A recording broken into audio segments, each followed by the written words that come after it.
Predestination versus free will. Wamukategedde. Topic eno kwevudde oba kwe tugenda okitwala. Nti ebiseera ebisinga mu bulamu bwe twagala kuba bulungi. Oba okitegeera. Buli omu ayagala n'ofuna ebintu byagala mu nsi n'obeera bulungi. Kati ekibuuzo kiri mu kunnyonnyola okwangu. Olugendo lw'obulamu lwe tuyitamu. Katonda yaluteekawo nti wano olina okutambulira ng'ekyo kyoli kye walina okuba, oba obulamu olina obusobozi okugenda mu direction yonna. So predestination kyekiri nti wateekebwawo oba Katonda yakutonda ng'oliba wano olitambula bw'oti, omwami wo aliba bw'ati, abaana bo baliba bwe bati, baliba balungi, baliba babi. Ekikule ensonga yakuleeta mu nsi nga buli kimu kiri set. Teri muntu omubi. Wasalawo ebimu by'osobola okukola. Kyekyo tugenda okwogerako leero. Naye tetunagenda kwebyo, njagala mbajjukize abali e Uganda nga weetaaga emmotoka ey'okurentinga, tulina kampani yaffe Top Notch Tours and Travel. Basobola okuwa emmotoka, osobola reaching out to me direct. Emmotoka eza self-drive n'emmotoka eriko driver. Okuva kuziwishi Nuwa, Land Cruiser, Range Rover zonna ezimalayo tuzirina.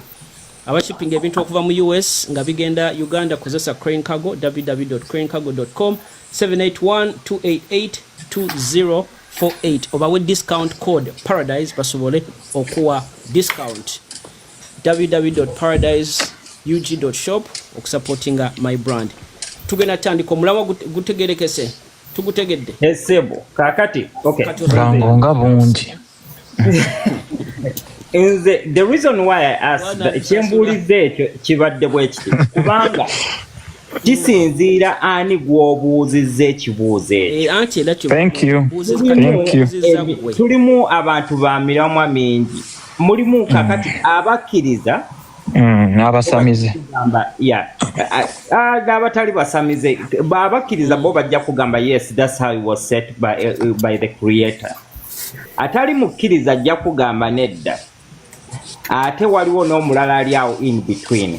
Ngagamba sikiwanti everything is right. Gogamba ki? Omukkiriza, yes, we look at it into everything is set up by, is determined by God. It's the God's power to whatever we do. Kakati oli atali mukkiriza n'akugamba nedda. Kubanga bwagambira nedda ajja kugamba nti kakati n'omubbi Katonda yamutonda ali mubbi. Oba mwami atoke kati ekyo kyennyini kyengendo buuza gwe tusobola kusooka ne tukitwala kale mu ango y'obukkiriza. Bwe kibanga buli kimu Katonda yakitonda gwe kati kuba njagala nnyo omuntu awe ekiki. So yes. We are just getting ideas. Gwe kicho okirabamu. Engeri okirabamu. Engeri okirabamu gwe just submission yo abantu ba reacting abaagala in case oba olya kirizganyiza na olya sova nagamba atocho ogambye boti naye atenze nkiraba bwenti. Linda ko musajja oyo kyayogedde njagala mutangazeemu katono nti omubbi yeke nnyini aba yemanyi nti kyakola kibi. Kati Katonda talina bintu bibi byategekera muntu bwe bityo. Tigendo bba abantu gendo ta abantu oyo aba alina gwakolera era naye mutima gwaba akimanyi titali ku ludda lwa Katonda. Tugende maaso. Kakati nze nkirabira mugundi enganze omukkiriza nti byonna kyendi amaanyi ga Mukama era nti nzikiriza nti buli kyenkola kyonna ntambulira muki mwekyo Mukama kye yantegekera okuba nti kale yanzije Uganda oba nanta all that was planned by him. With my own force I don't have any energy to do anything like that. Nti okwesalirawo nga naye ng'omuntu anti kakoti bulira ng'omuntu olumu obaamu n'akabuusabuusa naddala bw'ohitinga like ng'olina w'otuuseeko mu bizibu ng'otandika okulowooza naye nedda naye ate bw'oddamu aka common sense n'oddayo n'ogamba naye nedda kino kiyinza okuba nga kituusewo kunjigiriza ki ebizibu bino byempisemu nga byakunjigiriza okufuna ekyekirungi ekisingawo. ntegerekekaawo paradise olinga lwakinsa ate era kakati nga bwe nagambye nga nzirayo wali nti kubanga mmanyi nti ayantonda gwe nina okwebaza ku byampadde ebirungi ate n'okumusaba okunyongera ebirungi oba n'okumpisa mu bizibu bye mba ndimu kubanga buli muntu yenna anti atooki kati awo ate olinganga yecontradictinzeemu nti because with predestination ebizibu by'oyiseemu walina okubiyitamu okitegeera nti if you truly believe that buli kimu kiri predestined teweetaaga kusaba because okusabako tekulina kyekukyusa kiringanga n'ogenda mu test teacher nga alina obusungu n'ayogera before the test nti buli omu ngenda mumusuula then the effect of whatever you do tekyakyusa kintu kyonna kati that's like predestination nti omuntu agamba katonda yatuteekawo mu nsi nti nga bw'olaba ngenda kuwa example nti nga bw'olaba ono mpozi yabitrainga Yesu yali ani? Juda Tadeo. Juda yatondebwa nti mission ye yayina okulyamu Yesu olukwe oba okitegeera nti singa teyalyamu Yesu lukwe tetwandibadde wano okitegeera omuntu yayina okukikola kati Juda ayina omusango oba tugambe nti no Juda ye kati Juda ye lwaki waali mukitegedde ekintu ekyo nze kitegedera anza ya both of them cannot be true at the same time you can't say no Juda yasalawo okubeera omuntu omubi naye ate nga katonda yakimanya nti someone omwana w'omuntu will betray okitegeera naye ate they can be hand in hand nga bayinza okuba katonda yakutondera okuba kaŋŋambe ogenda beera president naye nga era tebagenda kusanga eri gye wandibadde ng'olina okwetega somewhere osome okole ki so I think byonna bisobola okugendera awamu kati Toria tuwe example ya Juda was Juda yalina okubetrayinga Yesu oba yali asobola okugaana yali alina kikola story eryoka ebeere complete kati ekitegeeza Juda teyalina musango. Okay, can I submit? Nyonyodde Paradise nakugambye nti ekintu byonna bye tukola ku nsi naawe kennyini awo otudde okimanyi nti buli lwobeera ng'olina ekintu kyonna kyokola katugeze ogenze oba omukazi agenze kwetunda oba omusajja agenze kwetunda oba omuntu agenze kubba bantu okitegeera era oba okimanyi nti kati wano mu budde buno mu ngatto zino nkolera fitina sikolera kwalaali oba okategedde ebintu bino biri bibiri awulira katonda yakwasa omutima n'agukuwa ogwo omutima gwo ye gwe yatunuulidde oyo Yuda yali talina kukola kyeyali alina kukola naye olw'okuba nti ye omutima gwe gwali munafu n'agunafuya nga leero olaba abantu nga bawagira omuntu naye ng'ebintu byakola tebiriiyo naye nga beefudde omuntu katonda bweyabakola bw'atyo si bwe kyali tebamutondera senasoma kwani kati Rastaman n'ogamba nti Yuda bw'aba teyalina kukola ekyo kyalina okukola ani yali alina okikola kubanga Mukama katonda yatusindikira n'agamba atusindikidde omwana wo tufiiririra si bwe kiri kakati ani yali alina okukikola ekyo Okay. Can I say something, Toria? Toria. Ne Paradise. Growing up bajanga ne batugamba nti no omanyi nange ndi mukkiriza nnyo naye munansonyiwa netonda this is a disclaimer abantu abali kunonga temugoberera Mukama ate nga temukkiririza era ne mu Bible kebere Quran n'ebyawandikibwa byennyini bitugamba mu bitundu byabyo bitali bimu nti no mu Jeremiah yatugamba nti no yakumanya ng'okyali ne mu lubuto lwa maama wo right iyo katonda gwe tusinza nti yatumanya era n'ebintu bingi ebize bibaawo Mukama yabimanya nga tebinabakola ki kubaawo kati nga bw'otegedde nti nno Mukama yalina olwo olumanyo olw'okumanyanga ebintu nga tebinaba nakukola ki kubaawo munansonyiwa tugenda ke bit religious cause in topic yetagamu okuvumba so kino kyengezaako okutuukako musoke mumpeemu akadde mpumbewumbe ekintu kyange bwe twogera ku nsonga zino bbiri nti no tulina predestination ne free will. I think these two are kind of intertwined in a way. Intertwined in a way how? Tulina ekintu kyetuba tugamba nti no ekiriba ekikyo ne bakola batya. Ngenda kuzzaako mu ngero ez'enjawulo. Ekiriba ekikyo oli ne bw'akola atya tasobola kujjako oba kukitwala n'akijjawo. Lwaki? Mukama Katonda wabanga yakera enkya n'akwandako omuntu Mukama Katonda gwe yakera enkya n'amutonda n'amuwa fena Mukama Katonda yatuwa obuyinza okuba kyetwagala okuba naye ate Mukama Katonda ono bwabanga batukola abantu baneeno tetwenkanankana kuvira ddala nti notino kuvira ddala ku imprinting nga tuzaalibwa tuli bantu banjawulo fena tusobola okuba Baganda naye tusobola okuba Baganda ab'enjawulo kyobudola nti n'Abaganda ffennyini tulinamu nti nno ab'emmamba ab'embwa ab'ekkobe ab'engo lwaki nti tutandikire ku gundi ku DNA zaffe ne how our bodies are made bwe nkola bwe nti ekibatu kyange kineeno tekifaanagana na kya paradise era we tubanga fena twagenza okubba fena ne tukwata ku bikopo by'abandi oba ku gololi w'abandi bagina kujjako ebyenkumu eby'enjawulo lwaki kitegeeza nti everyone in your own way you are uniquely created mu ngeri ey'enjawulo kati nkivuga nkiza mu free will ne predestination nti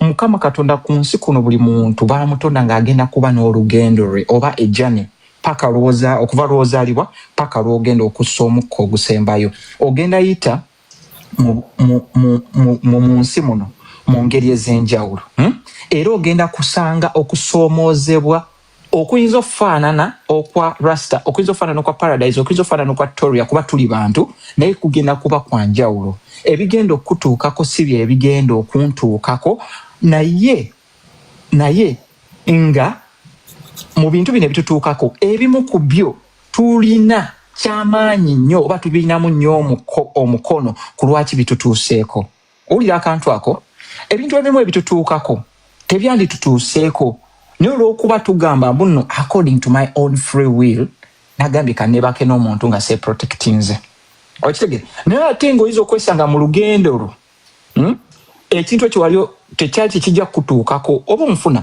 ebintu bineno biri kinda intertwined in a way that nti Mukama Katonda baakutonda ku nsi kuneno n'obaako okimanyi osobola ozaalibwa n'obeerawo nga tolina kyokola n'obaawo osobola okubaawo bino bye tuyayana mbu nfuuka engineer nfuuka edokita nfuuka osobola obaawo nga tolina kyokoze abantu tebaliiwo nga ye yapowa ali anywa yeebaka weebali naye tuyaayana olw'okuba nti no kali ka buntu okwagala okukola ki okukola ebintu mu bugendererwe bwaffe in our own free will fantasy world yes nga tulina ebyaffe ebyomu nga tulina ebyaffe ebyomubiri bye twagala how we want to satisfy our human fantasies and desires weesanga nga tuvudde ku mulamwa ne tugenda ne tuinvokinga kye tuyita free will kati nkuzaayo ku kintu kiri nti no omuntu yenna ng'ozaalibwa wazaalibwa Bible yatugamba nti no everybody has a purpose si muno era ebiseera ebisinga nti no omuntu afambu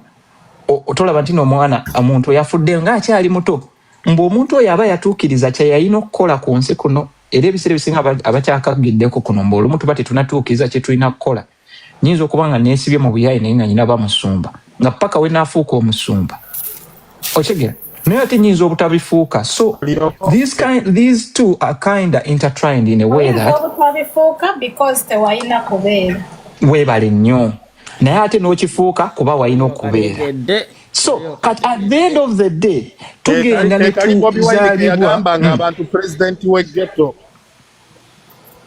kategeeza kutuukako kiikino so bwe tusooka ne tutegeera nti nno ffenna in our own way we are different from one another tugenda kuddayo ku kintu tugenda kwogera ku kintu kye bayita ekyo ebibala oba fruits abantu bye tuba nabyo ebibala bineno mwenda kuwanga ebibala katugeze katulabe ebibala mwoyo mutukuvu bye yalikira abantu ng'amagezi okumanya okutegeera biki knowledge wisdom biki there are so many things bye twawukanako nti katugenda kwogera ku kintu kye bayita omukisa ne footprint yo ku nsi kuno eno nga twogera ku free will ne predestination. Bw'ozaalibwa buli muntu ojja n'omukisa ogugwo, naye omukisa ogwange si gwe gwa paradise.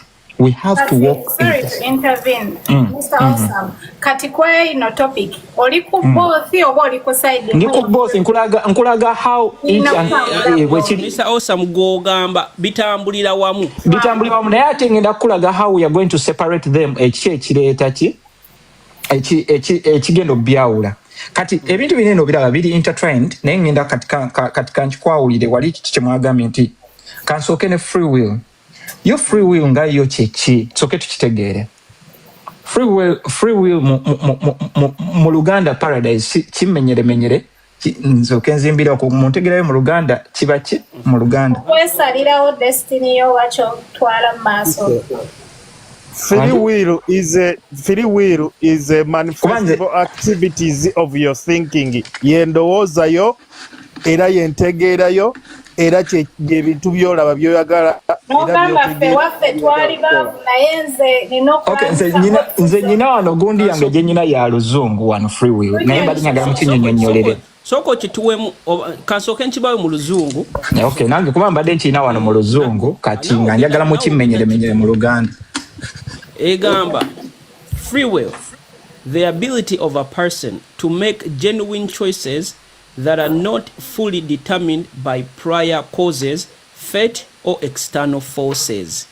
Obusobozi bw'omuntu okwesalirawo nga byasazeewo tebisinzidde ku mbeera ndala eriwo oba maanyi ga wabweru nga mutadde ki ne oba ku ntegeera yonna ey'omuntu omulala oba ku magezi oba ku Katonda. Ekyo kye free will.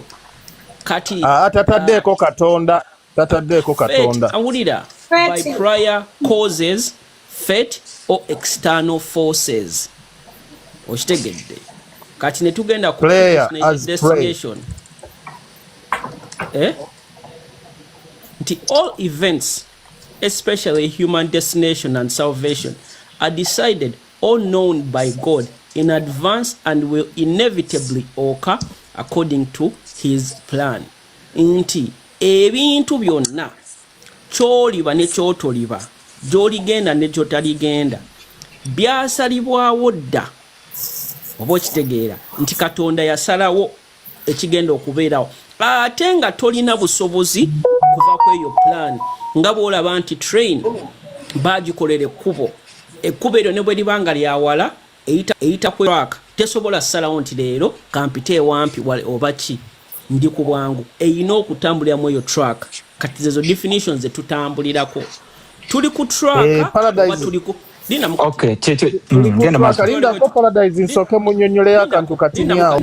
Koleka abadde akyanyonnyola bino ebintu abantu badde twagala tusooke tubitegeere tulyoke tubiteeseeko. I think okigondesa endowooza yaffe. Tuli ku train track oba tuli ku highway, kubanga owa highway ni wadde n'emmotoka zijja eno oyina obusobozi okyusa emmotoka nodda emabega, ate owa train track ayina direction gy'aba ayina okukola ki ogenda eri one way. Topic ya leero yeeyo eri predestination oba nze kamaliza submission yankoze nyina okugenda ku church, so mbadde nkugamba kati nga omaze okubituawuliramu nga omaze okubitunyonyolera bulungi nge sina nnyo kyanjawulo wano kuba bagambye predestination is the belief that God has foreordained the course of events and outcomes. Foreordained akagamba ko foreordained the course of events and outcomes. Nti already predestination nti already ekigendo awo bakizanyeemu dda ne outcomes zaakyo already tuyina ekifaananyi nga bono oba ne plan y'ennyumba nogamba ngina zimba ennyumba bweti already oyina plan yayo n'engeri gyekola ki gyefaananamu, right? So already oyina outcome which is the final print, just olinda bulinzi kibe. Naye kati kingenda okugamba nti it is already wekiri naye ono agenda okikola, the character that is at play here bwegenda against those forces you fall. Kwati nti obeera oyina path gye baakulayingira out naye because of our own free will tutera ne tuva ku mulamwa ne tukola ebyo bye tutandibadde nga tukola.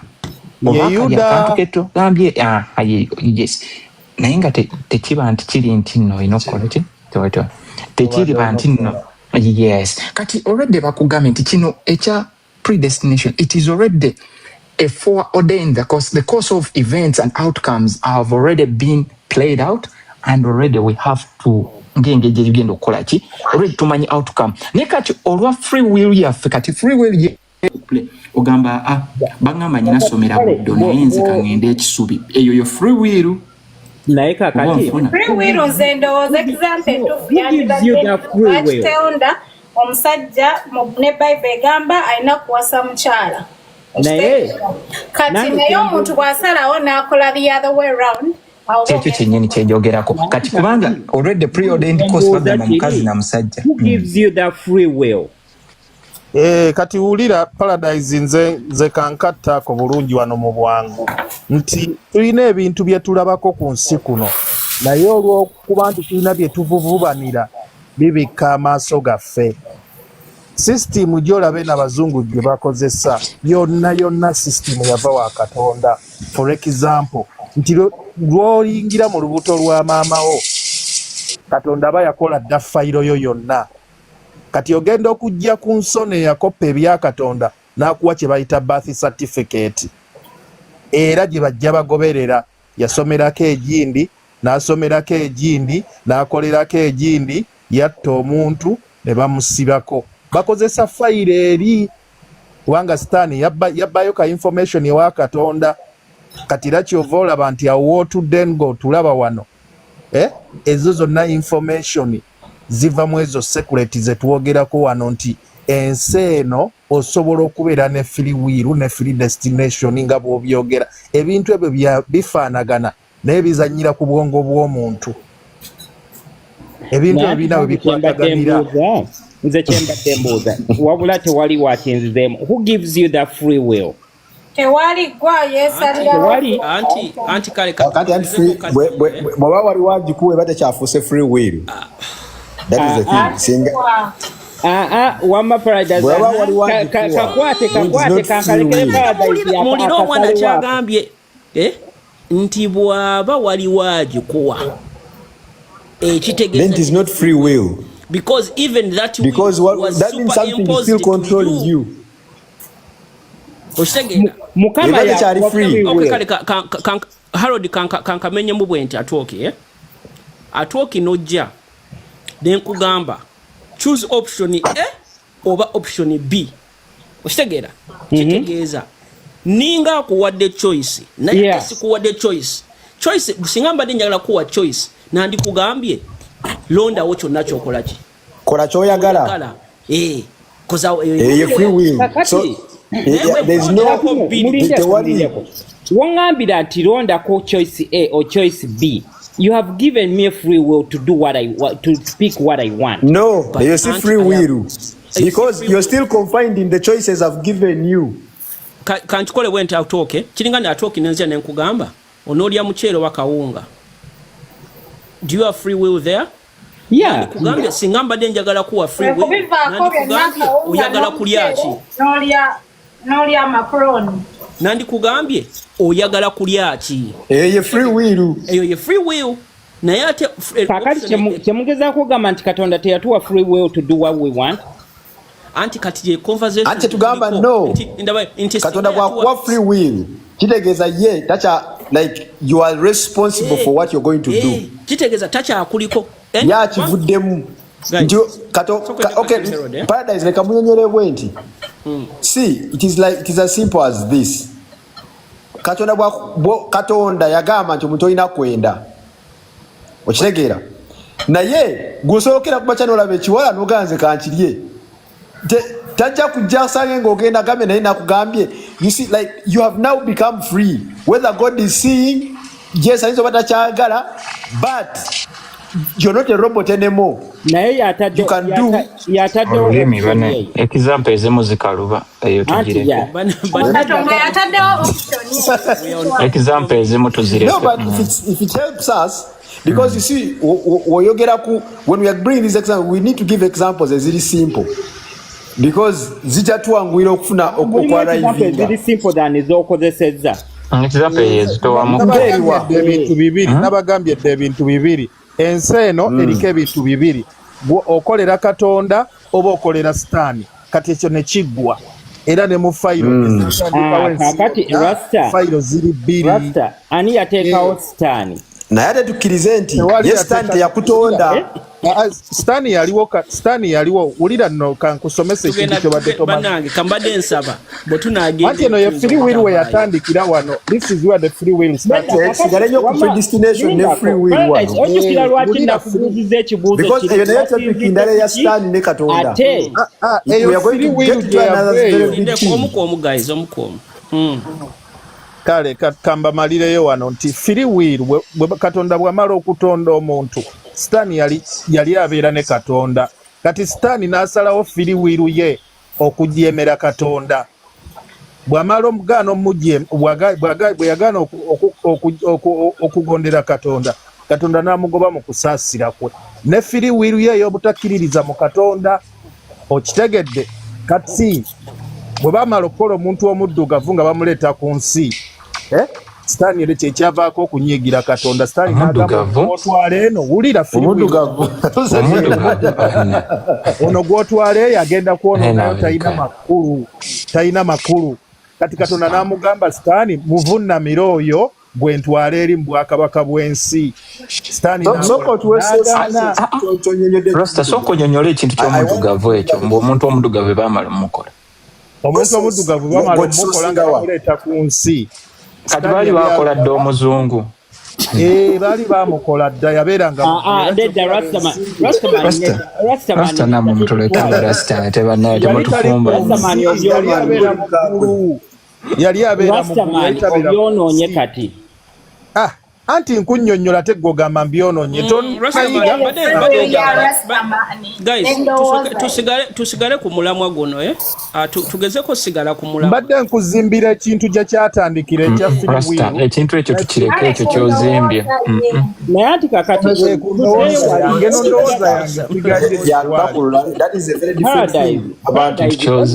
nagambye nti kino ekintu yes it looks like a simple topic naye it's a wide topic. Broader topic and wide. It will take a long time to talking about this. Topic ya free will ne predestination. Tutandise kati. Okay, mulinde mukatine. Banange, buli omu ali wano ayina se eyiye. Endowooza eyiye bw'alaba ensi. Tetuli mu kugamba nti nno tunaviira ku eno live. Nga tukitegedde. Tukimazeeyo. What we are trying to understand because one thing that I truly believe, chokkiriza mutwego determininga who you're going to be. Thank you. Singo kututawanya mu nsi nti either tukkiriza oba tetukkiriza. Attitude gyozuka nayo. So the point the point of this conversation is fenna tugenda kuvaano twetunuddemu. Omu ayinza okuba agamba banange bulijjo nnyina free will. Bulijjo bino byentuula wano nga ndi mukwonoona budde ninda mukama ampe signal mukama ambuli ekyokkola nali nsobola okwekolera ekintu.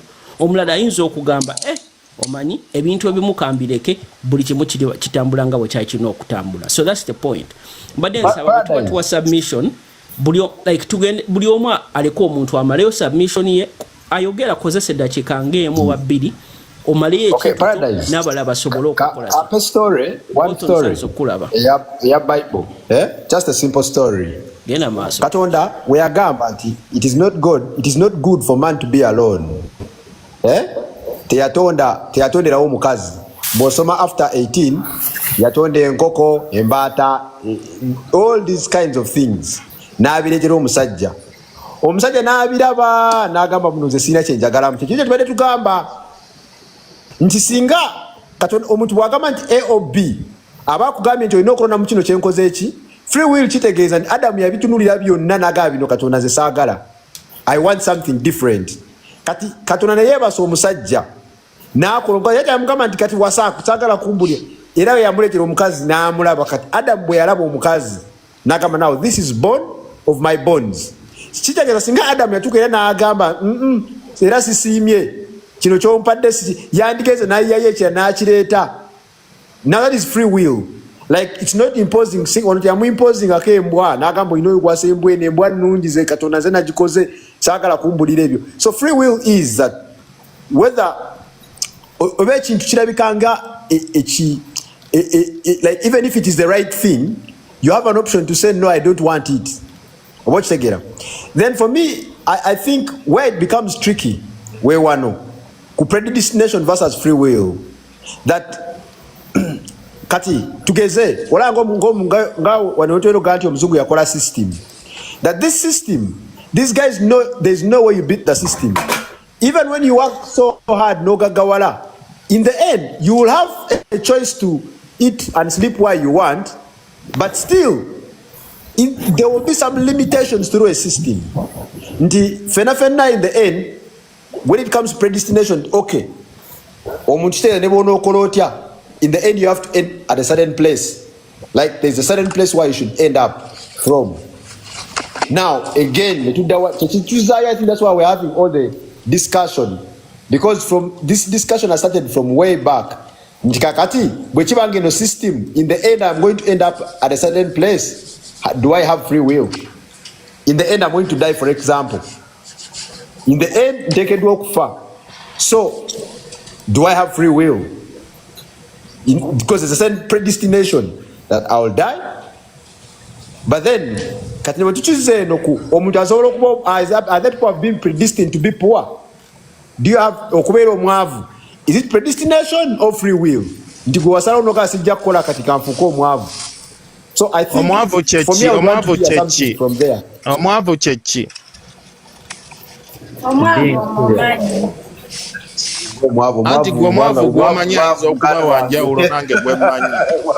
Being poor.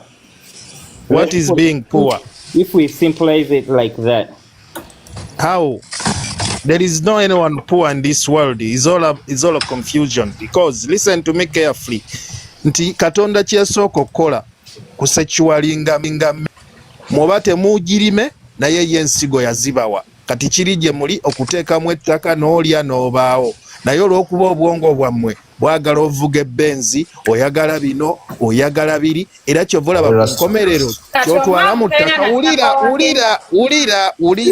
kyotwala ku nkomerero, kyotwala mu nkomerero, era otwala mmere gye walya na bigwe wapama byonna bisigala gasi. Ebigambo bino ebigambo bizitowa. Ati nze nkunnyonnyola ekintu nga bwe kiri. Take it or leave it.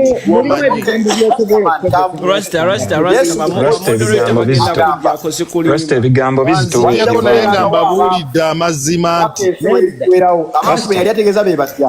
Rasta ebigambo ebyo osobola okukozesa obubi. Muzeeyi mu kuyiga temuliimu shortcut ya bigambo, si bwe mudde njogedde mazima. Oba toyagala biwulira. No, ffe tetulina buzibu na biwulira kuba ze nkoze mpulira ebyo, naye we are streaming on so many platforms. Kubako abaana abato na biki. Some of us have kids. Mukoze ensobi kubanga eno kubanga ate n'ekirala tuteese naye katuseewo kano ka disclaimer. Eno gundi eri ku streaming ku YouTube, ku Facebook ne ku TikTok. Kubako abantu abawuliriza bangi. Fene ebigambo ebibi tubimanyi naye umbako. Osobola ogamba obubi naye nga biki. Anyways, okweyongerayo, I think omulamu tugutegedde. Guys, tap the screen. Mutapping a screen to sharing a video. The point we are trying to make, banange, we mara okwogera Bolton yagenda okuddako. Tuli mu kusharinga ndowooza live eno gye tuliko ffenna eri ku mulamwa guno eno gwe mulaba. Predestination versus free will. Mu bulamu bw'ensi bwe tutambuliramu abakajoyininga MG1 Sanso okulaba. Ekibuuzo kiri mu bulamu bw'ensi bwe tutambuliramu tuyina obuyinza okutambuza obulamu bwaffe nga bwe twagadde nga tekuli limiti, oba tutambula nga bwolaba train nti bagikolera track oyina okugoberera nti goli wasa go abaana bolizaala oba obutazaala byonna babikola ki Katonda yabisalawo. Gwego omulamwa naye era nga njagala okubajjukiza abashipping ebintu okuva mu US nga bigenda Uganda kozesa bakwano baffe aba Crane Cargo www.cranecargo.com bawe discount code paradise basobole okusalirako nammwe bali e Kampala ngoyagala motoka ya renting akosa top notch tours and travel osobola reaching out to me directly nobanga ofune motoka ya self drive neina driver Bolton njagala okole statement eyo predestination of free. Yes, kati nze ngenda tandika bwenti. Simbula embalasi. Omusajja omu yagamba ntunudde wansi w'enjuba nendaba ebintu Katonda bye yawa abaana b'omuntu okubakiipinga bize baleme okutegeera by'abaakola mu background. Noonyeza essanyu mu mwenge nenoonya abasimba amasamba ga evinyo abasinga mu nsi yonna ne bansimbira amasamba agasinga mu nsi yonna nennyo omwenge naye era gonna nkizudde nti butaliimu. Nenoonya essanyu mu bakazi nempasa abakazi 1,000 nemba noonya okuva mu mawanga gonna naye era ku nkomerero ya byonna kizudde nti butaliimu. Nenoonya essanyu mu kutegeera Katonda nampa amagezi gonna nze musajja asinga okutegeera ku nsi kuno naye era ne mu kutegeera ne magezi amangi nabyo nkizudde nti butaliimu. Enkomerero ya byonna kya Katonda ogondere n'amateeka ge kuba ogwo bwe mulimu Katonda gwe yawa omuntu ku nsi kuno wansi w'enjuba. Oyo bamuyita Sulemaani kabaka wa Isirayiri eyasaba Katonda amagezi. When it comes to predestination and free will, ebyo ebintu byombi Katonda yabikuwa byombi. Nti Katonda amanyi ebigenda okubeerawo byonna mu nsi. Naye ate nawe yakuwa okusalawo nti paradise Katonda ayinza okuba amanyi nti katugambe maamawo alirokoka. Naye ng'ate yakuwa gwe paradise we yakulokola yakiteeka mugwe nti mugwe mwajja okuyita ogenda ogulire maama w'enjiri maama wali okalokoke.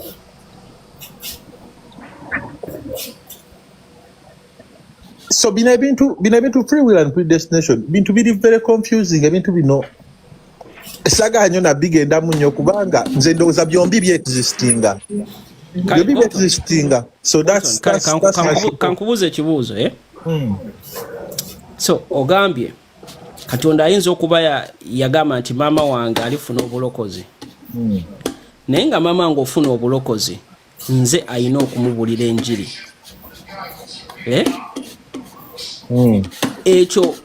ekyo nga bwe kiri nga Katonda bwe yakiteekawo kitegeeza nze sisobola kufa paka ekyo nga nkikoze.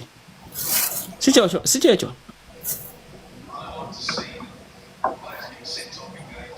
ekyo kyetegeeza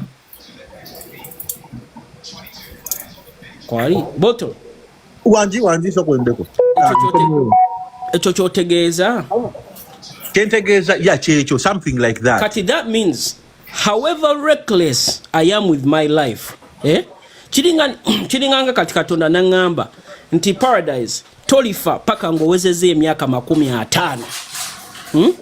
Kitegeeza ne bwe ngenda n'enzunga n'enkola buli kimu nga mission yange waliwo kye nalina okukola paka sifa ne bwe ngenda emmotoka n'enkuba at least amagulu gajja menyeka nenja kuba mulamu. Is that the argument you're making? I think Bolton yeyo argument ye atenga on the other hand he made your argument yange. Your argument yo. So that means Bolton, with that same logic, that means inzo kubeerawo kwange tekyali choice kubanga nze sisobola kubeera na free will nga ate mu future waliwo ekintu kye banteerawo okukola. So that means I must stay alive. Kiringanga nongamba nti in 10 years I have to nja kuba ku bus waliwo akaana akagenda wanga nsala nga nvuga akaana nkakola ki lese nga ntambula ku kkuba akaana nkasike mu kkuba emmotoka eremeka koona. That means inzo obulamu bwange ekyantondebwa kutaasa mwana oli mu 10 years so byenkola leero sina a choice. Kati, that's the thing. Are we pretending to have free will, or do we have free will? That's where predestination becomes tough.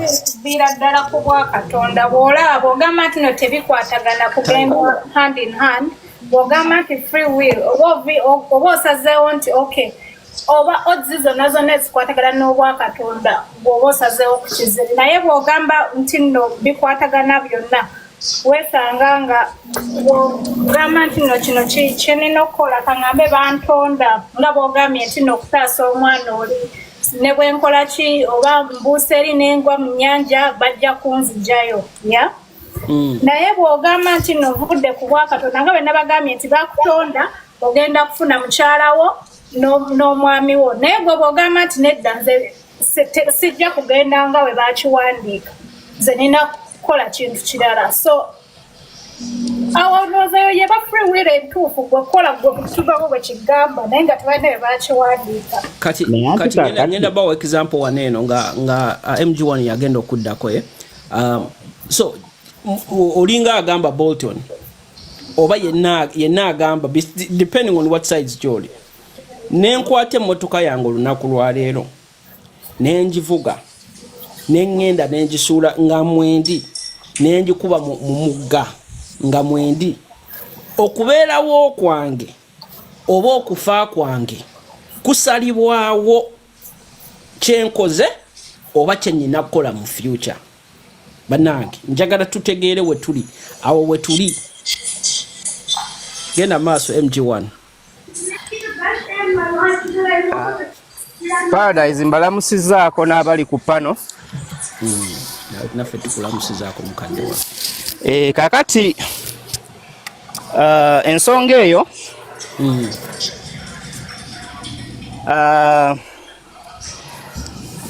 waliwo omuntu eyagamba oba waliwo theory egamba nti teriyo kintu kibeera 100 ku 100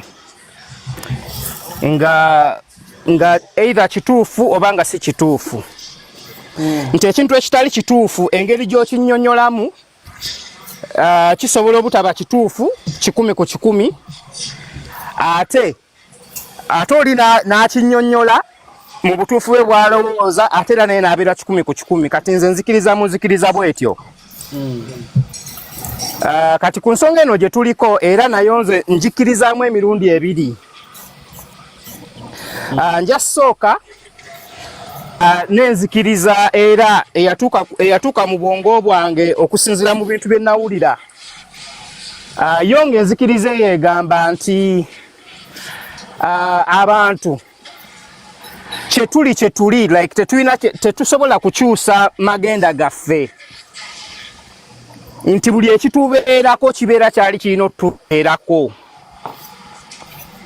okay ekyo ekintu n'ekirowoozaako nga ndabira ddala kirina obutuufu bwakyo kubanga nze ekyokulabirako saakera ku makya ne ngamba taata ne maama wange banzaale baganda bange babeere baganda bange nzaalibwe mu kayumba mwe banzaalira nkulire mu bulamu bwe nkuliddemu okay nembeera nga kirabika nti buli kimu ekimbeerako kirabika kyali kirina okukola ki okumbeerako nti n'endwadde ezatta abaana be twakula nabo baleka baali balina okugenda mu budde obwo ate nze endwadde ze zimu ezankwata ate nze ne zindekawo nga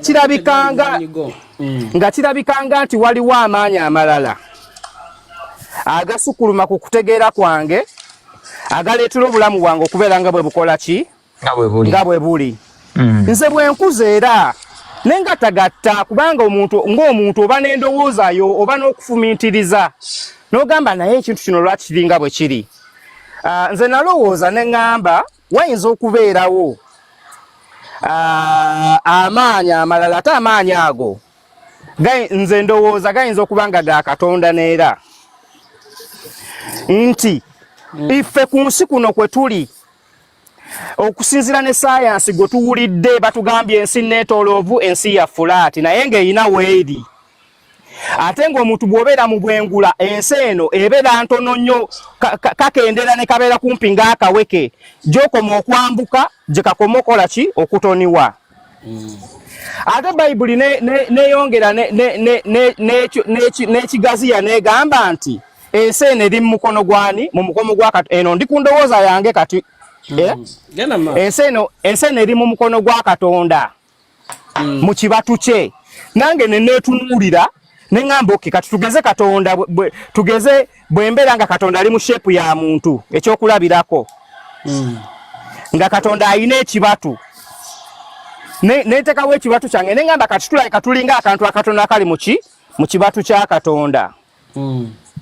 Awo obwongo bwange ne buŋŋamba nti tuyinza okuba tuli ku boodi nga bonalaba draft chess oba omuzannyo omulala gwonna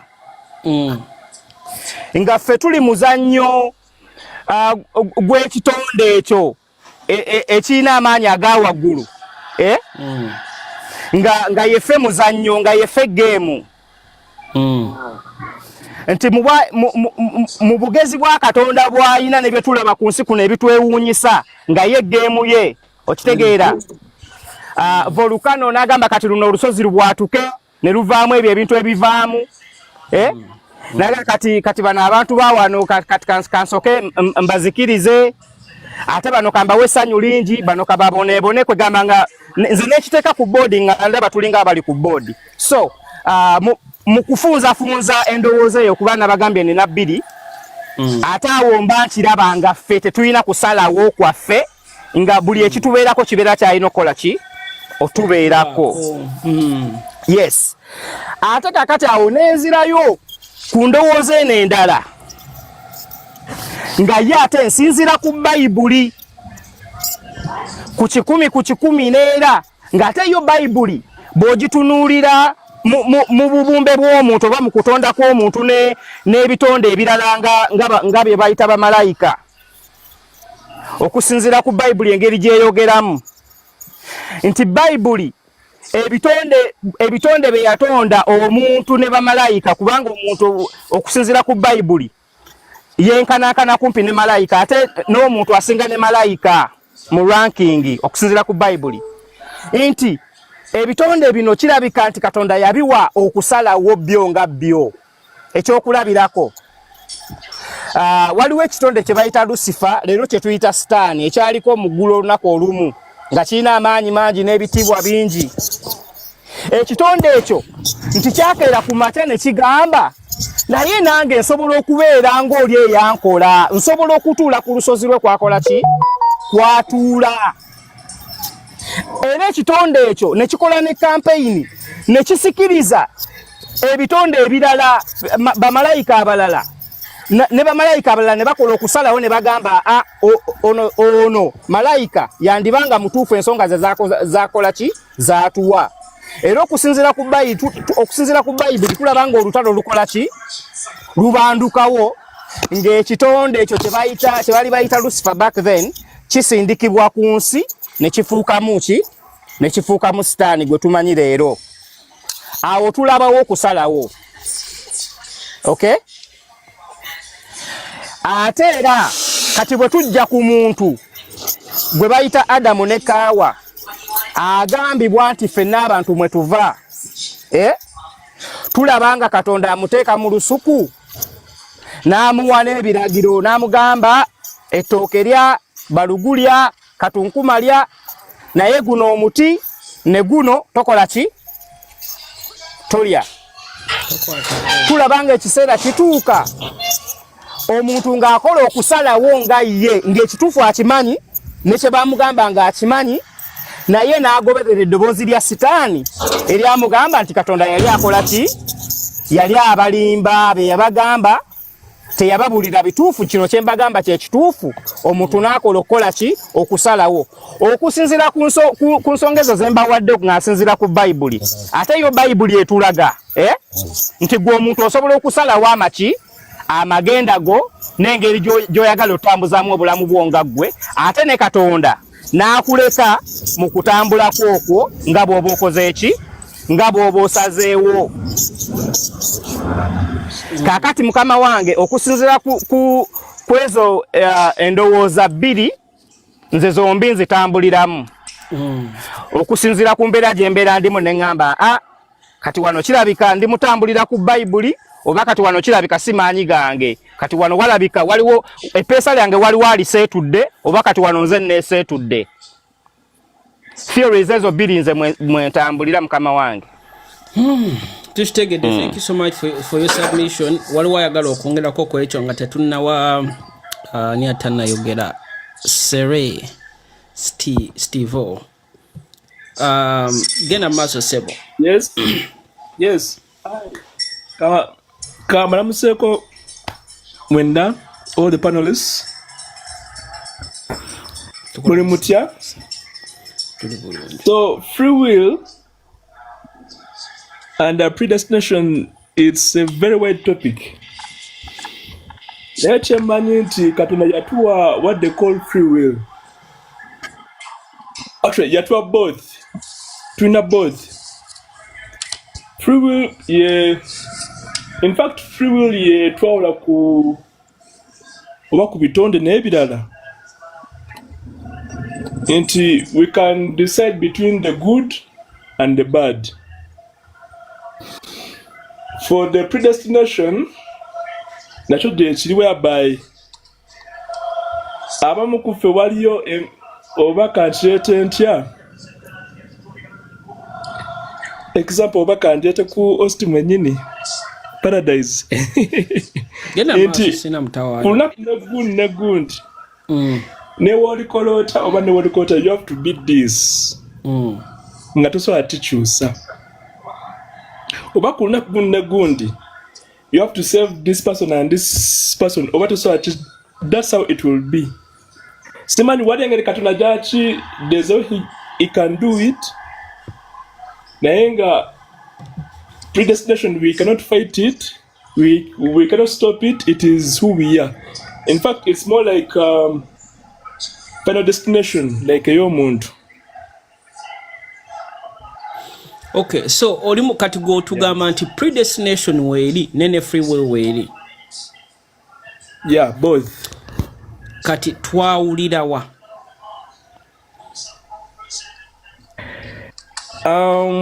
Engeri gye tukyawulamu, free will kankiwe ku very easy example.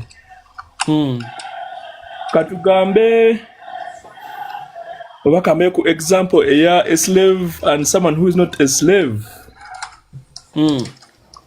Whereby a slave, you have to follow certain instructions nga whereby olina okugoberera that ekintu that I have to do this, I have to do this. Nga boss kyakugamba kyokola. Kola kino, kola kiri. Naye bw'oba nga toli slave, oba ne free will egamba nti I can do this, tomorrow I cannot work.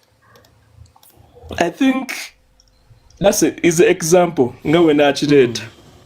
Kale, thank you so much for your submission. Mukulu Steve. Ngenda kutoa kwa katebe koso kempite ku Maria koza ina kyabadde ayagala okugamba, but I appreciate your submission. All right. Paradise kwekyo kyabadde ayogera nti okay, we have bw'oba ogamba nti oli ku side emu yokka, then that means nti ekya slave, if we use that example of a slave, so then that means if we don't have a free will, then we are slave of God. Yeah, in a way, I think we are, in a way, because at the end of the day, God doesn't make us slaves. Ekyo Bible ekyogera tuli baddu ba Mukama, paradise tuli baddu ba Mukama. It depends on which way. Atoke ekigambo slave kireka just coming off as like heavier because of how we are used to it. Naye inzo omuntu ansalirawo kiringa nokera ku machaye. This is ngenda bawo an example, very easy. Nozukuka obulambo n'otandika okukula. Noweesanga ng'oli mu kisulo. Oba bakuzaala ne bakuleeta ng'oli muto nga totegeera.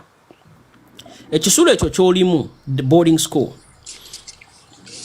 Toyina choice w'olivaamu, but you know ojja kuvaamu.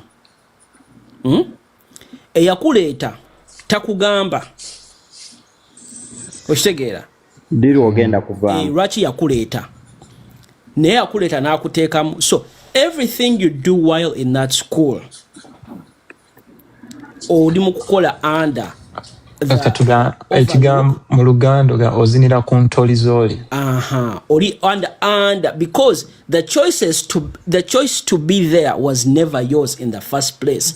So what you do at school is not you're choosing from the options that are made available to you. Chiringa nenzia nkugamba ku muchere n'akawunga oyagala ki. Naye ng'ekibuuzo kyandibadde oyagala kulya mmere ki. Oba okitegeera. Already options kati ozimuleyingidde already options zikuwadde nti A oba B. Oyagala kulya kino oba oyagala kulya kino. Oyagala genda Uganda oba oyagala genda Jamaica. Naye omuntu yandigambye oyagala kola kigenda wa. Kakati, in that theory, this is what I can maybe ask or say. Kakati era Mukama yennyini ye yatuteerawo these feelings, eh? Mukama yennyini. No worries. Of course. Ye yatuteerawo these options nti osobola okuva wano n'ogenda e Uganda n'ogenda mu Africa n'okola ki buli kimu ekyo kyonna ye yakituteerawo okukola that if we put it in that category. He himself, the creator, put all this on the world. So we have a variety of choices to make from. Isn't that so? Do we? Kubanga yennyini ye yabiteekawo. Kubanga paradise katono nnyo nature creator batugamba kigambe oyina choice okikkiriza oba okigaana. Yep. Ati kakati Mukama yennyini kabitonda ye yabitonda byonna n'abiteekawo ku nsi. So kakati we are dealing with what he put on the world for us. We waliwe nabuuliza nti kakati bwe tuba tugamba nti Katonda yatonda buli kimu.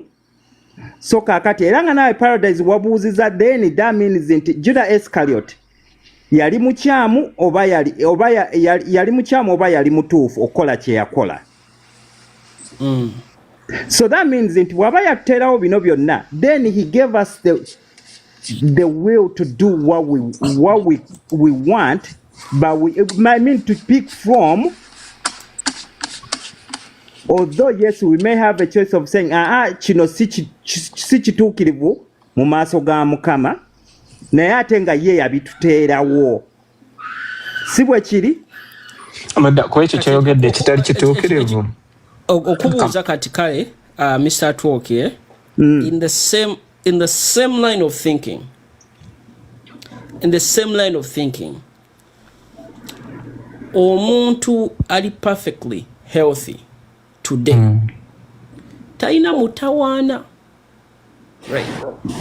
By their own doing.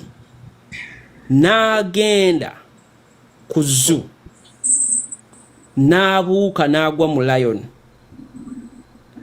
Lion eyo tugambe n'emulya. Badde free will. Nzija. Okufa kwe, njagala ogenda kiddamu mu ango 2. Okufa kwe Katonda yamanya nti alifa oba yamuteerawo nti kyoyagala okukola kyoba okola. It is banange guys, it can't be both. Tosa kuba nti no ngenda ku kale answer. Kakati kiri bwe kiti. Bwe tuba tugamba nti Mukama amanyi kakati waliwo afanga ng'olunaku lwe terutuuse. Ante chochecho olunaku nza aluleeta oba olunaku Katonda luteeka. That's the real question we're asking. That means newe ngende engo n'endya nalina okugenda. Mukama bwe yakitegeka bw'atyo. Okitegeera kitegeeza sinza asazeewo okugenda. Mukama bwe yakitegeka bw'atyo. Okay, if you're saying bwe nsalawo okujjako live n'engenda ku zoo leero bino byendowooza nti nze asalawo sisalawo olunaku lwalina okujja maybe because the position that I'm holding Katonda alina gwagitegekedde omulala ng'ate oli agenda kukola binene nnyo okukola ki okunsinga. Maybe because maybe because I'm gonna grow up to become a terrible husband or a terrible father. Nga no kujja mu kifaananyi kati. So bw'ongamba nti naatenze nkozesezza free will. Nengenda nenetta. Ate ng'omulala ngamba boto bw'alina okugenda. Tosobola kungamba nti both of them are true in that scenario. Maria. Happy Sunday. Happy Sunday. Mine is actually quite simple. Everyone has free will. Yomu has free will. Predestination is faith-based. Meaning, for you to believe in predestination, you believe in a super being, in a supernatural. You have a level of spirituality. You have a level of spirituality in you. You believe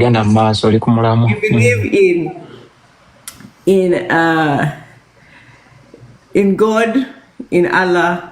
You believe in anything out there that is supernatural. That is how predestination comes in. This is so you, by the free will you are given, you will choose to either be a believer or not to be. And once you make that choice to become a believer, then you're going to go towards the route of predestination because you've made that choice. Then waliwo abantu abagamba, they are not believers, they don't believe in God, they believe everything is hard-earned, everything comes from the time you put in the hard work. Everything you, with an action is where you get an outcome. Then waberayo ali agamba nti was by the grace of God. So my thing is everyone has free will. Predestination only comes in because it's faith-based. You believing in something that is out of the facts that we know, the evidence-based facts that we know, that you have to put in hard work for you to get an outcome. That is my submission. So, that was quite a good summary, Maria.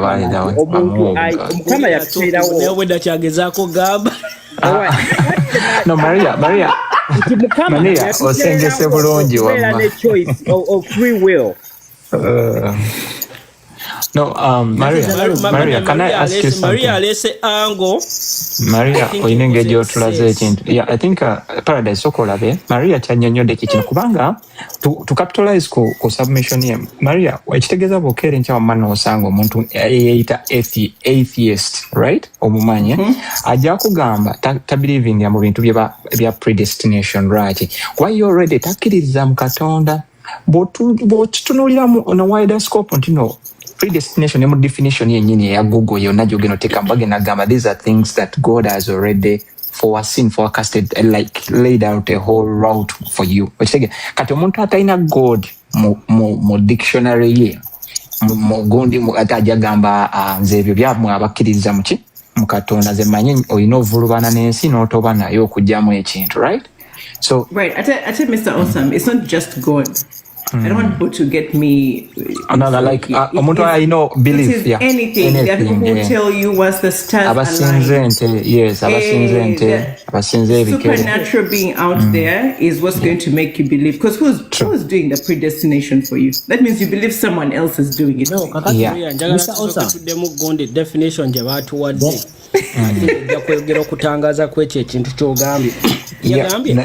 all events, especially human destiny and salvation, are decided or known by God in advance and will inevitably occur during His plan. Definition je batuwadde. Antikate Maria kyayogedde. Linda mukati ne ku free will we bagambye nti the ability of a person to make genuine choices that are not fully determined by prior causes, fate, or external forces. Good. Maria kyayogedako the external forces nti yo omuntu atakkiriza ne external forces tawulira nti gyeziri. So Maria's submission is predestination, fate, gundi free will ya buli omu. Predestination is based on chokkiriza. Yeah. Maria just kyayogeddemu okutangaza nti buli omu alina kyakkiririzaamu as simple as that. I replaces kali akagamba ka God na buli omu kyakkiririzaamu as simple as that. The definition is sigadde holding. Naye ati kakati bantu nasookedde ddala okwogera nabadde ŋŋamba nti kino ekintu ogenda kujja sebo nti kino ekintu is a wide gundi ate it depends on who you ask that. Kye natandise bwetyo nga mbuuza.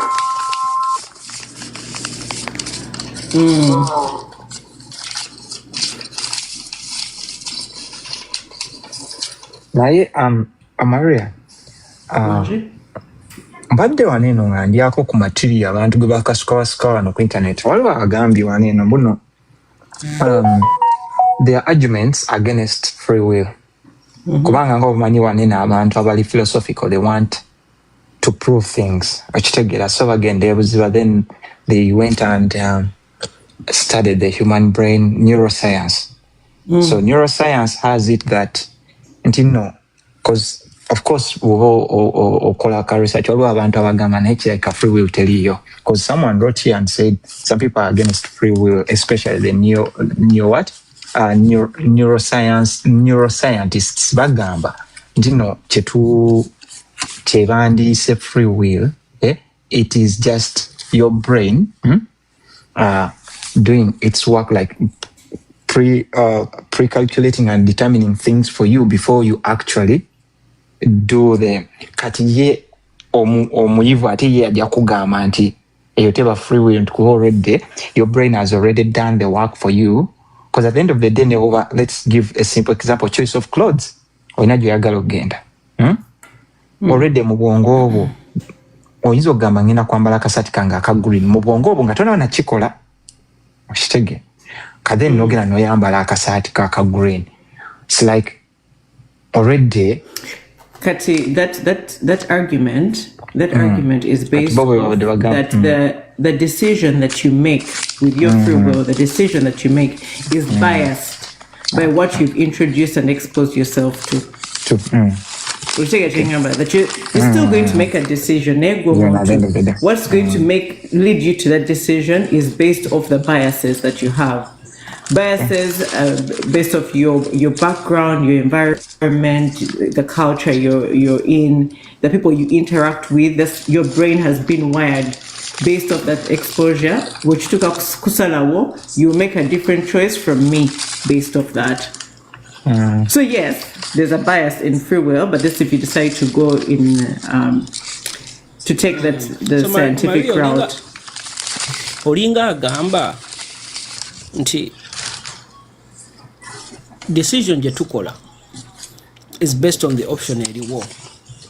Maybe that's why Uganda tetwina a lot of American football players. So kati omuntu ali Uganda nagamba ayagala nnyo soccer. Even the decision to like soccer is because soccer is there. That option is you like that option because that option is there. Nti singa option eyo teriiwo tewandi jagadde. So the you know the saying Maria, in this scenario nowadays mubufunze gwogamba nti if you don't subscribe to a religion or a god or any superpower or super being, you do have the freedom to decide whether, but then again you don't make the decision on when. Based on when you're gonna die. Correct. Kati, then what's the control? We're not determining life or death. We're just talking about our destiny, the choices that we make. Yeah, but that's the destiny. That's the life that we live. The life or death. Life or death. Someone will argue, depending on what you eat every day, the things you expose yourself, that's all free will, whether you exercise or not. Like there's arguments that can go in either direction. Predestination of free will on what's going to determine your years of life. Naye kakati kwekyo ekyo kakati nga Maria kyagambye on what to do to exercise or what. Bantu bameka boolabye nga they eat right, they exercise every day, and they die before even they are 50. No sangoli abadde anywa omwenge since 18. Nganywa nesigala nga byombi abikozesa omusajja so kakati omusajja yonna mumanya omusajja naye nga talina gyadda ngali 15 naffe twamwina baali bamuyita muzeeyi bukaata ku kyalo ng'agaaya taaba ng'anywa sigala ng'anywa walagi omusajja yakaddiwa n'afa obukadde. Alex ogenda kujja lina kukati nambalize. But again, whoever asks is in the chat room. I think you may. I don't know whether you're understanding. This is not whether people are believers or no. We're not talking about religion per se. Nga Maria, nze to be honest, I give you your flowers. Akantu wama akajje bulungi. Nze tumio ine kintu kyewakonyeko. Not clear distinction. Nangu wano ku material gwendabye, people have said everyone, it's innate buli muntu ina free will. Kirizo bagana kyekiri paradise yagamba nti era ne quiz option era zibakuwadde olina gamba nti no yagala genda Uganda oba Kenya. Already ngagwa muntu obako kwezo zennyini era ebbiri zoyagala olw'okwagala ko kuli nti even under limited options of free will ojinako tuli 50-50. Naturally, everyone is born with a free will. Gena maso. Mulaba Katonda is someone out of time, out of space, out of mind. Tetusobola mutegeera tetuli mutegeera fully as we want to understand him. Newe twagala tutya. Now, when it comes to predestination and free will, the mystery between those two things, we will never understand the relationship between free will and predestination fully. We can never comprehend it because it's like a mystery. You can't. Both of those things. Why is there a mystery? Both of those things exist, but you will never understand them fully and reconcile them. Why? Bolton, why is it a mystery? Because it's a still a mystery. You don't see it? No. So for me, this is how I see it. Katonda knows everything before it happens, but he doesn't control every small ounce of how it ends up there. Bolton, God knows everything. God knows everything and where it's going to end. And he controls it.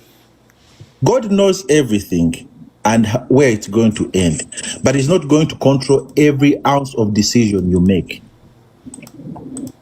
Bolton, that's for you, a believer. That's what I'm saying. So Chichumaria Chagamanti, the predestination really only works if you subscribe to a certain kind of religion or superpower or thought process or because if we were to go down that road, God knows everything, then I'll ask you the most atheist question. Then why is there evil? Right, like omwana taina musanga afa. Kadena awujagamba maybe God is not because you can't possibly argue that God is allowing it. Is he allowing it? Like, why is there evil? This entire conversation. MG1 chagambye nti Katon, it's like a game where things that seem serious to us nga amataba negatta abantu Katonda yalaba a bigger picture nga this is not particularly something that's like that's a big deal to him or so the free will is not I think the free will is for everyone. Like this conversation is already predetermined that you have the existence of God, because about the existence of God, they don't believe in predestination. They won't even discuss it. It doesn't exist. No, it can be discussed. No, if I don't believe there is any superpower above me, I don't believe predestination exists. Kakati, so already this discussion is already tailored to people that believe in an existence of a higher power. Kakati Bolton, we can't discuss about. I don't know if I make sense. Bolton, you're making sense. The decision you've made, though. We believe in some kind of religion and predestination. Yeah, we believe in an existence of a higher power. That's why we are talking about predestination. Got it. Naye kakati nze kambuuze kiri katuwe mukono omuntu ono simanyi omwami wa mukyala Amani Shahid. Yes, Paradise. Neyanziza, thank you. So kakati topic again amaaso nga Bolton bwagambye ngenda kwongerezako katono ku kyagambye. Kizibu nnyo okwesalako Katonda nga omukkiririzaamu. So kitegeeza kyonna kyogenda ofulumya if oba oli mu Christian or Muslim, kanze personally Muslim.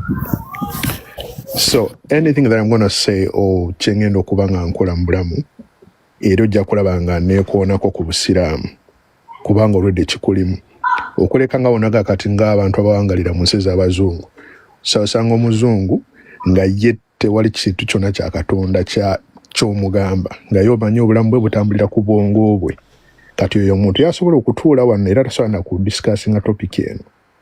But speaking from an angle ng'omusiraamu mubuuziza ati Katonda ebintu ebimu ayagala bibeerewo oba bireme kubeerawo.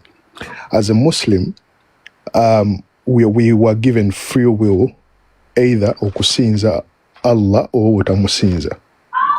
Nti tumanyi tulina okusala emirundi 5 a day, each and every day. But then we were given the will to either decide to pray or not pray. Kyova ojja kusanga nti wali omusiraamu ng'asala emirundi 5 n'owabeerawo oli atasaala because eyo will Allah yagituwa. Kati n'owabeerawo ebitonde kati like the angels zo tezirina choice, zo zimusinza. Sebo ne bamalayika balina choice. Lucifer yali malayika n'asalawo nati mbadde njasinzija waako katono nti ne bamalayika balina choice okusigala mu gulobo okuvaayo. Okay, so kakati kyoyogedde ekyo eyo teyali angel according to Islam. Lucifer teyali angel. The angels tezaalina free will, zo zirina kusinza. Ate katono nnyo Paradise sitera nnyo okwagala kwinterjectinga naye Lucifer oba teyali angel yo Bible egamba okusinzira ku Bible kubaga olukkiriza mu Quran nti yasikiriza katono yakuba campaign katono nnyo just katono nnyo nkola ka argument katono nzireyo mu mute yakola campaign bakuwa n'ennamba y'abamalayika percentage be persuadinga okuva mu ggulu. I think kiringa kyali kimu kya kusatu something like that. Namba yali nene nnyo. So bamalayika balina choice okusinzira ku Bible. Genda maaso so. Okay, no problem. Tewali buzibu. So kakati mu bulamu mulimu predestination in a way that tubeera mu bulamu but you do not know what's going to happen tomorrow. Oshtegera tomanyi kigenda kubeerawo nkya, we are just living life. Ffenna tetumanyi ddi bwe tugenda kufa naye nga obeerawo. Tukeera ku makya n'okola, ffenna tunoonya ssente, twava gye twava. Kati nze ndi London, abamu wano muli US, muliwa kunoonya ssente. Naye ku ffenna tewali ku ffe akakasa nti nze ngenda kubeera mugagga kama mbaya ni mbaya. Kati nze okusinziira gye nva mu busiraamu tugambibwa nti buli omuntu ogenda kujja ku nsi eno nga Allah byonna by'ogenda okufuna yabikutegekera dda. Wabula tekitegeeza nti olina kutuula awo era si olina okugenda okole. Naye mu ekyo kitegeeza nti tagenda kujja muntu ogenda kufa okuleka nga buli nusu gy'olina okufuna ogifunye. like you've gotten each and everything you have to get in this life or in this world before you go on to the next life. So kati bintu already bili predestined byonna already nga byateekebwawo dda.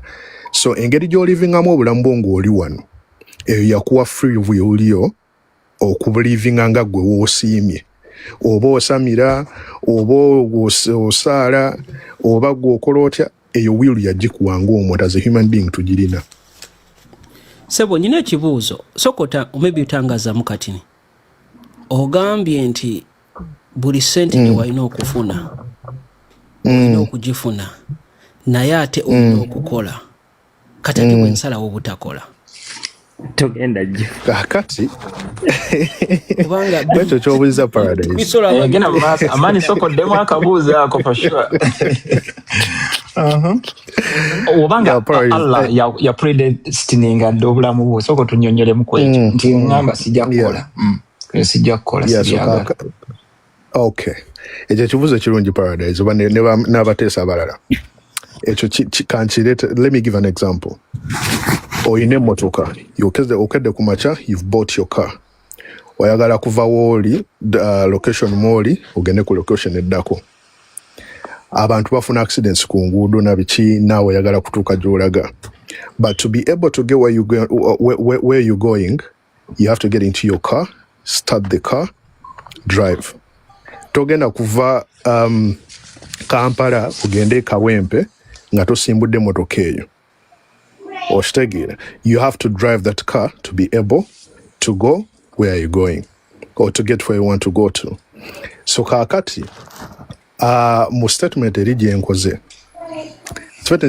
nti buli kintu kyogenda okufuna mu bulemu muno Allah already yakitegeka dda. Gwe nga gwe ffe tukkiriza nti tosobola kuva mu bulamu bw'ensi eno okuleka nga omaze okufuna byonna byonna ofuna. Wegaba amazzi liters yakutegekera okunywa tosobola avaamu nga teziweddeeyo. So kakati kuddamu ekibuuzo nti ogamba otya nti ebintu byakutegekera dda kati ate ng'era still olina okuvaawo ogenda obinoonye. Okitegeera kakati tosobola kutuula butuuzi waka ebintu ebyo ne bijja gy'oli nti olina okutambula ove wooli ogenda somewhere oba ogenda okole ezo sente ze bakuwa byebyo bikuyamba okufuna byolina okufuna. Kiringa for example nga Yesu, kiringa Yesu Allah byantegekera nso bigaana tosobola kubigaana kuba tobimanyi nabbimanyi. Okay, Amani, kankubuuza ekibuuzo awo kati ninyo paradise. Amani, mukugenda kuno mukutambula mu nsi munene ogambye obanga bakutegekera ebintu obeera olina katugeza obifune buli nusu katugeza kale mu njogera y'Ekiyisiraamu buli nusu Allah gye yakutegekera oba olina ogikwatako oba okutuukiriza ekintu ekyo. Naye kati ogambye ku lugendo luno ovuze emmotoka ogenza okola tolinaawo kusalawo kwokola nga ggwe mukutambula luno olugendo tolinaawo kusalawo kwokola tolinaawo kusalawo kwokola nga ggwe mu lugendo olwo olwoliko Allah lwe yakutegeka tolinaawo kusalawo kwokola nga ggwe mugwe nogamba kati kansuubule hijabu oba kansuubire amakanzu kansuubule biki ebintu tuwebi okusalawo kukwokola nga ggwe noga nzikanga. Kakati okusalawo okulina mu ngeri nnyingi nnyo. Kitinga we nawadde example ku kusaba obusabi okusinza yennyini eya Katonda. Either osoosalawo n'osaala kuba n'ogaana okukuba kusalawo okwo. Then okulugendo lwolwo still olina ekyokusalawo nti osobola osalawo ovugisa ekimama oba okubeera cautious n'ogamba kanvuge ng'amateeka g'ekkubo we galagira okubanga ebintu lwedde byateekebwawo dda. Yes, akasembayo okusalawo okwo kuba kwabuwaze kukakiddwa oba kuba kusalawo okwo nga ggwe okuba okoze ku lugendo nga bweri kuba kwabuwaze oba weesaliddewo nga ggwe okusinziira ku kyolaba ku lugendo lwolwo oba weesaliddewo nga ggwe. okusalawo kwe weesaliddewo nga kwe bayita free will oba nedda nze mbuuza buuza kwe bayita free will webale nyogera mu maaso nyinake mbadde njagabisaawo omalirizawo amani mukulu Alex gwaddako nti bw'ogamba nti nno mu busiraamu omusiraamu alina okusaala emirundi 5 naye Allah yateekawo choice obutasaala naye eyo choice ey'obutasaala kati mbuuza ggwe ekyusa enkolaganayo ne Allah egikyusa ekitegeeza waliwo repercussion nti yakuwa salawo oba onookikola oba tokikola naye atakikoze agenda kukubonereza mbawalako webale kyembuuza paradise kisobola okukyusa olugendo lwe yakutegekera ekyo kyennyini ekyo ky'ogaanya okukola ekyo kyennyini ekyokusaala kisobola okukyusa kiri kye yakutegekera kisobola okukikyusa kati bannange asobola anti labayo kikyuka kitya amani maliriza Alex kikyuka kitya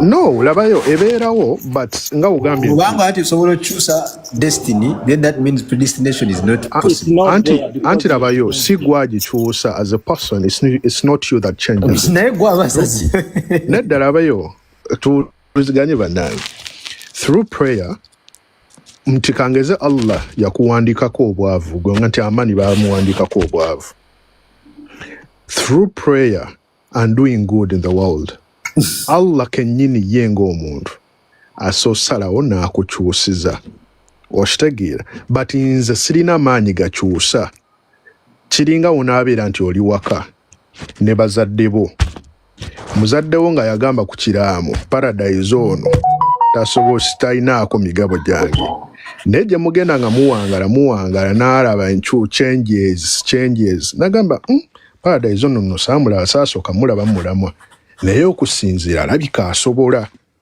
okusinziira ku bikolwa byo n'asinziira okwo n'akukyusiza nga naawe otaddemu ku maanyi weeyisiza bulungi bannaye kambuze kana amani manyi ku interview ekitegeeza eno predestination Allah gyatukolera si yankomeredde kyogezaako si yankomeredde kati kambuze mu lulimi lwammwe oba mu kale muzikiza mu y'obusiraamu katonda aba akyatonda oba mu kusinziira mu nzikiriza y'obusiraamu katonda yamaliriza okutonda oba akyatonda Achatonda as in creation is he constantly intervening in our lives nti wano najja nakweditinga mu nagende wo mulala osamu namugamba like are involved mu bulamu waffe constantly yes never ending bana mukulu paradise musoke mulaba ka comment kano ngatonda muta ka comment kano bambi omuomi ono gobaita ask wano agambye bana ye mukano kakulu munansonywa agambye teyatusalirawo but he prepared a destination omukulu yana kyayogera banna MG1 netonda bana munsonyiwe it's okay Alex so mukama wange gwaliko bana yo mwasibe mutya mwasuze mutya nakubuuse nadde nkwelabidde nedda sebo kakati nze ngenda kwawukanako ku balala bonna abasinga abantu bonna abasinga ffenna abali wano balowooza aliwo katonda gyatudde mu bbanga mu ggulu gyatulindidde gyalina akatebe gyatuteekateekedde gye tugenda njagala olaba omubiri ogwo gw'oyina gulinga mmotoka oyina omuntu munda omuntu oyo munda yatambuza omubiri guno omubiri gulinga mmotoka emmotoka esobola okuvaawo omuntu n'avaamu n'agenda n'atambula abantu abasinga balowooza bwe tufa nti olwensi eba ekomye kyova olaba nti abantu bakola ebikolobero nga kasita ngenda kufa nkaddiye n'atamanya nti nno kwata ekijanjaalo okisimbe ogenda kirabira kigenda kuvaamu nga kijajo kigenda kudda kigenda kufa kidde mu nsigo kikomewo bwe tugenda mu byawandiika bagamba emyoyo gyonna gyatondebwa ku lunaku olwo nyinza okuba nga nnimbyemu naye muyinza okunzijukiza kati obabuuziza nti mukama akyatonda nti yakyatonda kati byatonda gyebiriwa njagala mbimenyeemenye mukama we yamala okutonda iffe kennyini tuli bipapajjo emyoyo egitulimu bipapajjo ebyava ku mutonzi era ebyo ebipapajjo biri muli ebissa n'ebitassa biri mu mbwa biri mu muntu ffenna tuli omuntu ogwo tuli omuntu omu. Amadiini gano gajja naye amadiini gano gajja nga makozi ga ssente nti gakuguza Katonda n'ateekawo n'azimba kyaki gwe n'ogenda n'osaba nti yakutuukira ewa Katonda third party. Gwe tosobola kwetuukira wa Katonda olina funa third party akutuukireyo wooti. Naye njagala mbabuulire kove Kenya kodde Kampala kogende mu America koddewa teri muntu amanyi Katonda nti wuuyo Katonda ali muffe abantu. Sitaani oba Katonda bwe tuba tubalowooza mu foomu ya muntu nti ali bw'ati tubalowooza mu energy. Bw'obeera ku low vibration oyo ye sitaani kubanga ebizibu byonna byolaba mu nsi eno bijja ne bikugwira n'oga sitaani yankemye naye nga sitaani azzeewa talina wazze. Bw'ogamba nti Katonda kitegeeza waliwo amaanyi g'osaba n'okkiriza nti amaanyi weegali gali mu bbanga awo tegalabika nga wolaba wifi. Tusobola kulaba wifi nti ekonnekitinze naye ffenna tukonnekitinga kubanga tuli omuntu ogwo era ebyo byonna bye baayiye essimu bye wifi emmotoka byonna baabikoppa ku muntu nga bw'olaba omuntu alina omutima emmotoka erina omutima nga bw'olaba gwe genda otunulira ebintu bye bazze bayiiya tewali kintu kaabe kati kankubuulyeko ku nsi kuno ntino Mukama takyatonda bw'oba nga ozadde omwana mbuulira ky'oteekako ku mwana wabeewa ngamba nti aze omwana nze nateekako olugalo ng'olumala okwegatta ng'odda wali ng'olinda mwana ng'afulumayo. Okitegeera tewali muntu n'omu agamba nti nze natonda omwana wuuyo aveeyo aŋŋambe nti oyo omwana wange kubanga nateekako olugalo luulo n'oba olwala. Mukama nga olina kye wateekako maanyi ge nakozesa mu kisenge aligago ate ge wakozesa okukola ssente ozimba ennyumba go gaali bulooka wazijja mu ttaka olwedde wagisangawo gwe wakuba bukubi bulooka. Omwana olwedde weegatta amazzi si gwe geeteekamu olwedde gaalikola ki. Anti ekibuuzo ne kijja mbu singa mbaseegasa omwana oyo asobola okujja. Nanti njagala nkubuulire nga wolaba ekijanjaalo bw'okisimba kivaamu ensigo. Ensigo ffe tutuukiriza obutonzi. Okitegeera omutonzi tajja kujja akwate ssente aziwe paradise nti nkuwadde ssente bw'osaba. Paradise ajja kuyita mu nze. Mukama ali muffe akolera mu ffe n'alyoka akwata abalala. Kyogamba ffe tetulina participation gye tukola mu kutondebwa kw'omuntu oba mu kujja kw'omwana ku nsi.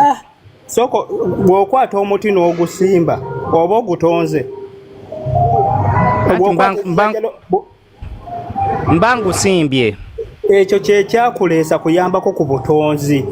Bw'okwata n'ogira kitegeeza nti nno bw'okwata okutonda kirala n'okutuukiriza obutonzi kirala.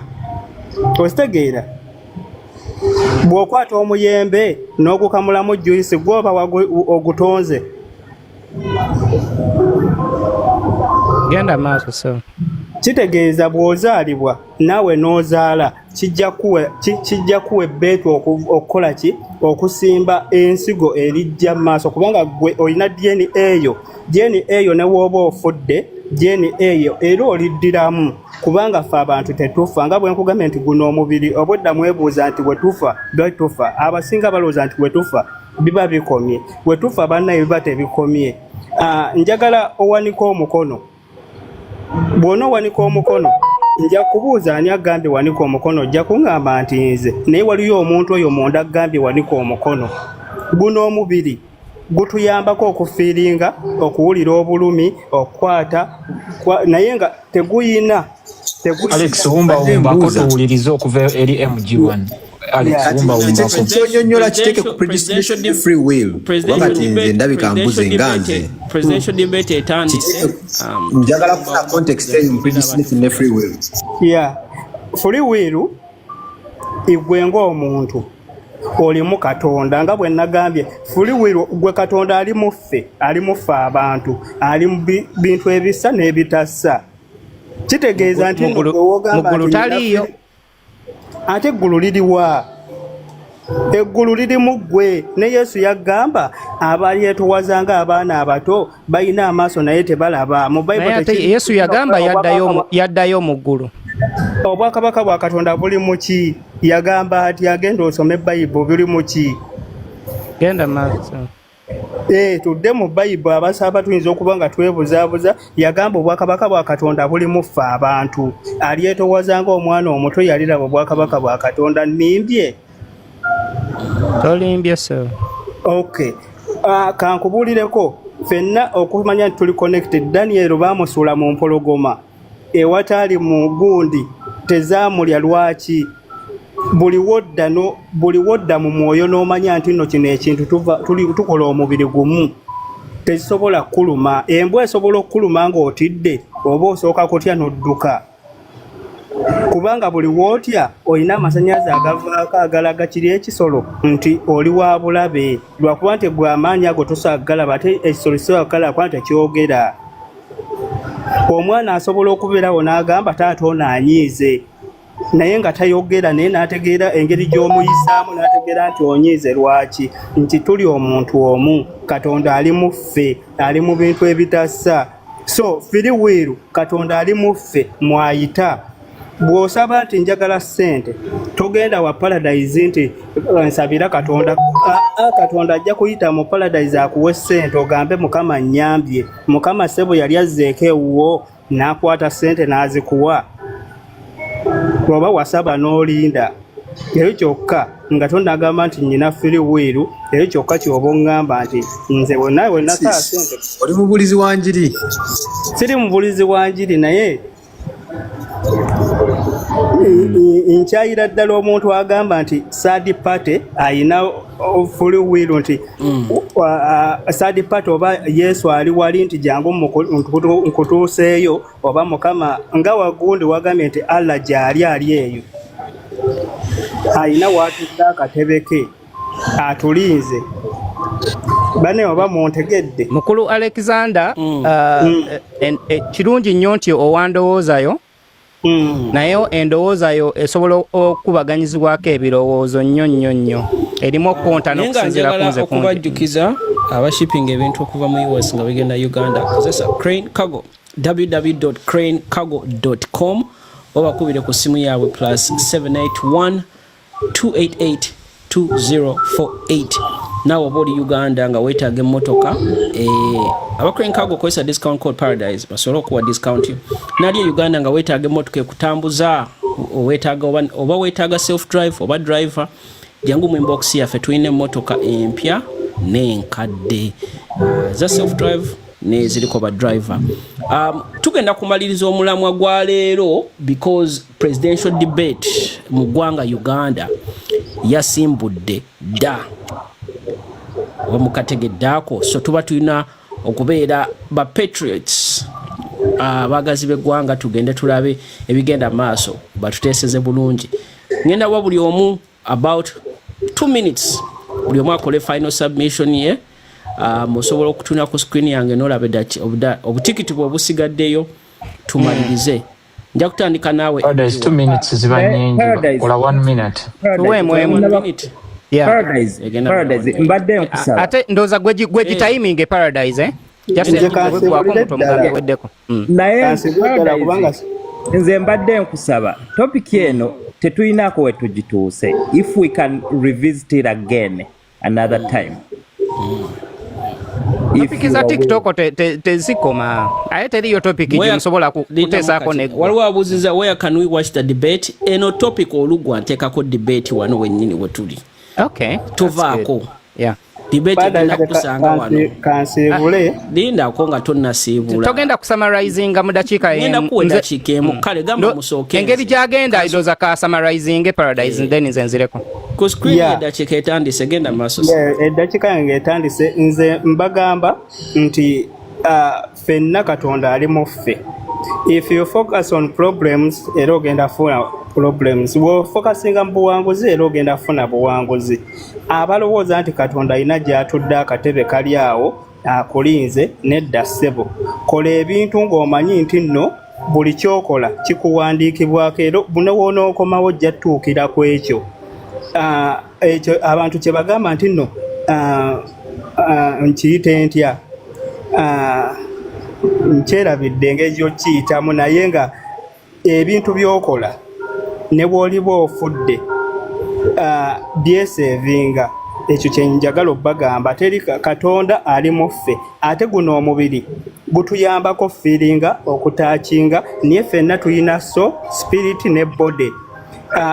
Omyoyo gyonna gyatondebwa ku lunaku lumu, era bw'ofa ng'oddayo mu mwoyo ogwo. Okitegeera? Eweddeyo? Eddakiika ebadde yeeyo. Okay. Thank you so much for your submission. Osobola ddala okusigalako kubanga tugenda kuva mu eno conversation tuyingire presidential debate. Lwaki tugenda kikolera wano tubeeko ne commentary ffe kennyini gye tuteekamu, kuba mujja gamba omusajja yayogera naye kati ogenda muwulira live. Ayagadde okusigalako oba ayagala ali interested mu eyo topic osobola okujjako naye.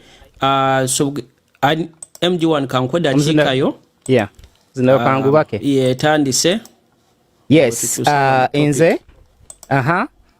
Nzikiriza mu Katonda. Nzikiriza ng'amanyi byonna. Nzikiriza nga yatuwa okusalawo mu bintu bye tukola, naye ate era akyalina impact y'amaanyi nnyo mu bulamu bwaffe, akyasobola okutusalirawo yenga ye n'agamba leero sula leero tosula, beera mugagga oba beera mwavu.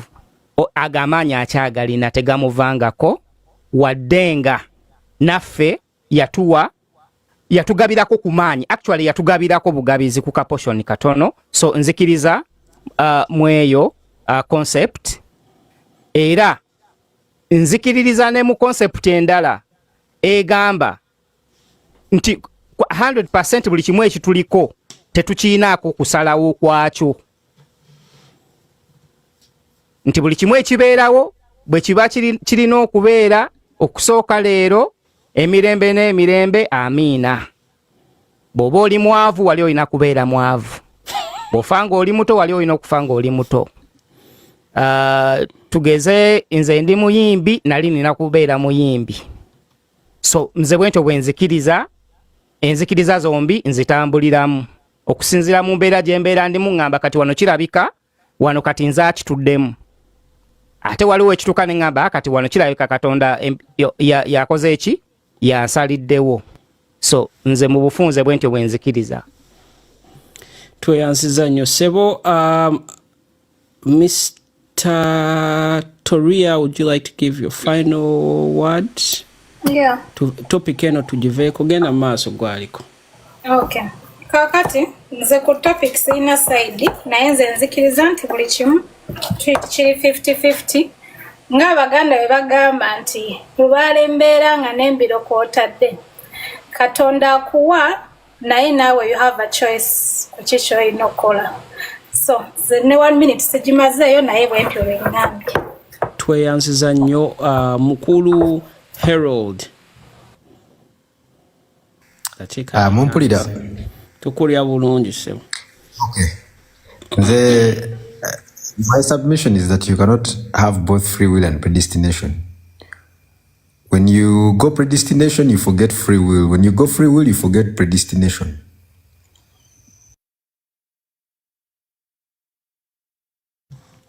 What womaliriza?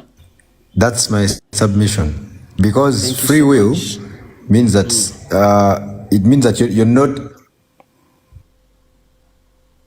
Yeah, your submission. Thank you so much, sir. Banange temuvaako tugenda ku presidential debate, era tugenda gisanga wano wennyini wooli, tokwata kuki, tokwata kuddayo.